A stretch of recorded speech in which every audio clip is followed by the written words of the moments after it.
What's up everybody, Thralls Metal here once again. I'm Necrotic Nick and I have an album review for you. So another one that was very much on my list for the 28th of October was the new EP from Worm, Bluenothing. This comes out on 20 bucks spin. This band formed in 2012 in Florida. This is their first official EP. They have 3 full lengths and I believe 2 demos. And this is essentially a one-man project, though there are more musicians involved now.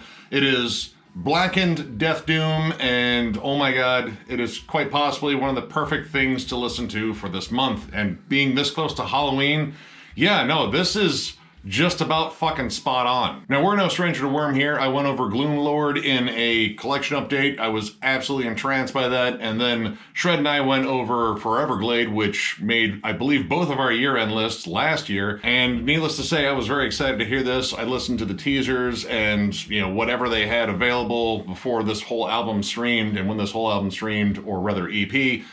Yeah, dude, I was really excited. This band has such an interesting sound. This is definitely that sort of melancholy death doom that you would associate with the Peaceville 3 or 4. I mean, it's Paradise Lost, My Dying Bride, I'd say Early Catatonia, and Anathema. I mean, some people just count 3 of them, but I don't know which 3. That's a different subject. But My Dying Bride is probably the one I would say they're closest to. This is dreary, steeped in depression. There's lots of lush atmosphere. The synths on here, very prevalent, but kind of sit in the back of the mix just to add a lot of atmosphere because the guitars are very up front. And as well, they should be, especially the leads. Oh my god, these are some of the best leads I've heard on a Death Doom album since, well, Foreverglade, because those leads are incredible too. There's something about this band with this strange contrast between the most doom-laden, depressing, fucking crushing all hope and happiness in the world style riffs and these absolutely soaring, gorgeous leads. It's like Steve Vai guesting on a My Dying Bride album. And that is on display on the opening track and title track, which is over 11 minutes of just amazing music. It is a well plotted out course of just doom and gloom, but again, these lush synths and these amazing leads, all fucking 5 of them, because there's no shortage of cool shreddy moments in that fucking song, sort of playing off of the giant doom-laden riffs and cavernous blackened screams and fucking death doom roars. And it's how they play off of each other. I just think it's amazing. Like, it doesn't seem like it should work, but it fucking works. Like, it just comes across as magical. And it's really interesting because if you break it down, the vocals and the brooding rhythm guitars and bass are kind of supplying this sludgy heaviness, while all the lush synth work overloads you on gothic atmosphere, and then all of a sudden these soaring, gorgeous leads come in and just fucking blow you away. And while this does play heavily on that early Death Doom sound, you know, definitely associated with My Dying Bride, I am probably going to bring up that band a lot because a lot of similarities.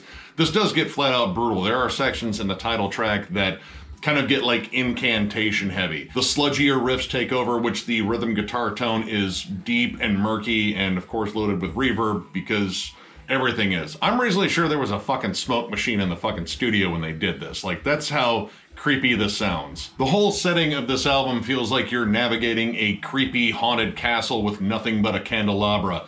And, well, I mean, if it's me, I'm probably gonna try to investigate every fucking creepy noise I heard in the background, because there's plenty on this album, like whispers and chants and such, and I'm probably gonna get fucking killed. Serves me right for investigating. And this album is great about setting up the songs. Like, it establishes the atmosphere first. Like, they want to make sure that you kind of see the creepy castle slowly getting unveiled in the fog and the moonlight before you actually go in and everything tries to murder you. Centuries of Ooze 2, which immediately I thought of Secret of the Ooze because it is a sequel to a song that's on Foreverglade. Not Secret of the Ooze, that's Teenage Mutant Ninja Turtles, but we all know that. Anyway, it sets up the song with like more isolated organs. It actually sounds like you just walked in the castle and Dracula is playing an organ. But the atmosphere definitely sets it up for the flat out funeral doom song that this song is. Like, it is slow, it is brooding.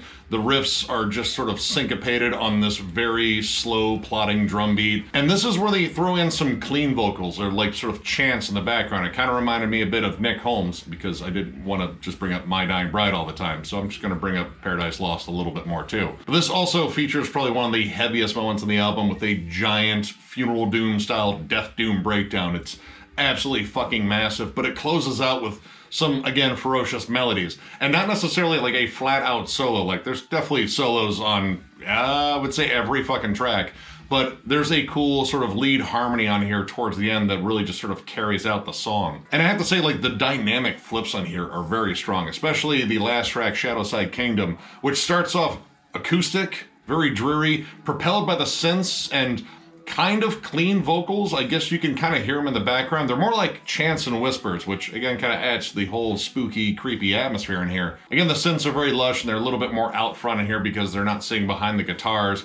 But it's lush like a fucking swamp. Like, I don't know, maybe humid is the right word. I don't know, it just feels creepy and dark and you're probably gonna get murdered by a zombie alligator. But the song sort of like takes this hard transition. You hear the acoustic guitars pick up to almost like a flamenco sort of melody, and then all of a sudden you got blast beats, tremolo riffs, and it turns into like a melodic black metal song with scorching lead work, almost more reminiscent of Dissection than anything else.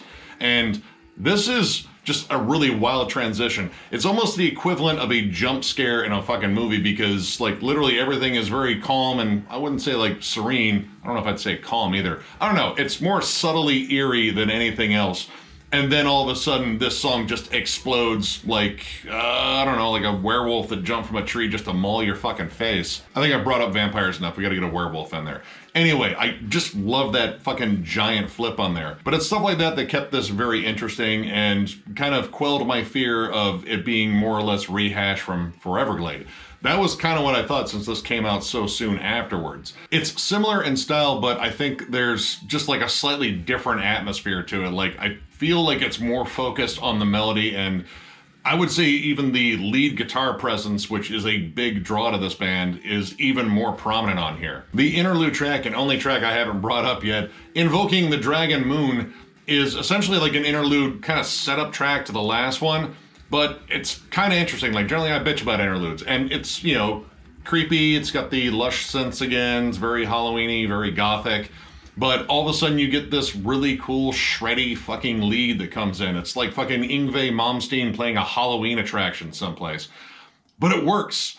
And that's the whole thing in here, and it's kind of confusing in my brain because some of this doesn't feel like it should work because the leads feel very triumphant and epic a lot of the times versus the music feeling very sullen and fucking just depressing and maybe a little bit scary or kind of spooky. Like, it just has that sort of vibe to it. Those two vibes kind of collide a bit, but it works on here. And I'm pretty sure I said that about Foreverglade, and I'm still kind of getting used to this band's sound, but I am like legit entranced by it. Like, it's easy to get lost in this. And again, this is the perfect month for something like this to come out because it literally fits. I will even say I think the production is slightly better on here too. Like, it just feels more full and even like bigger than the last one, despite that being a giant fucking full length. My only real complaint here is maybe this didn't necessarily need an interlude on it, and I did like it. I think it's really cool, and it's another place to showcase a kick-ass lead, especially without like droning guitars behind it, but it isn't as though the leads don't fucking cut right through the fucking murk. But yeah, my only gripe, and it's a minor one, is that, and it's really not much of one, so I really fucking dug this. This is an absolutely badass fucking EP, and something I think that can stand alone versus being like a teaser for something to come in the future.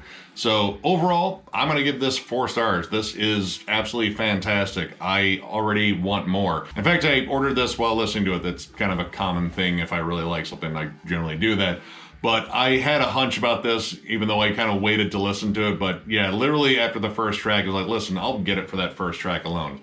This is absolutely amazing songwriting. The mood, the vibe, it's all pretty much fucking perfect. This is like a fog fucking drenched swamp with a giant gothic castle in it. Well, at least the musical equivalent, or at least what is portrayed on this album cover. Like, I don't know, this album cover is literally perfect for how this album sounds. This album sounds like this album cover looks. The lead work continues to be one of my big takeaways from this. Like, it's just absolutely amazing. And though it feels like it shouldn't fit, it absolutely does. If you were a giant fan of, again, like the Peaceville 4 or 3, I don't know, I've heard both, and I don't know which band they're excluding there, but anyway, you will probably dig this. If you like shit like Incantation and, you know, Hooded Menace probably, I think this would also fit too. I strongly recommend checking out this EP. Check out Forever Glade too. Absolutely amazing shit. Check it out. So, if you enjoyed this review, give it a thumbs up, and if you are new to the channel, subscribe, because we do stuff like this all the time. We are also on Patreon. If you'd like to help us out there, there's a link down below to thrallsmetal.com. Our Patreon link is there, and our store is there if you'd like to get one of our kick-ass t-shirts.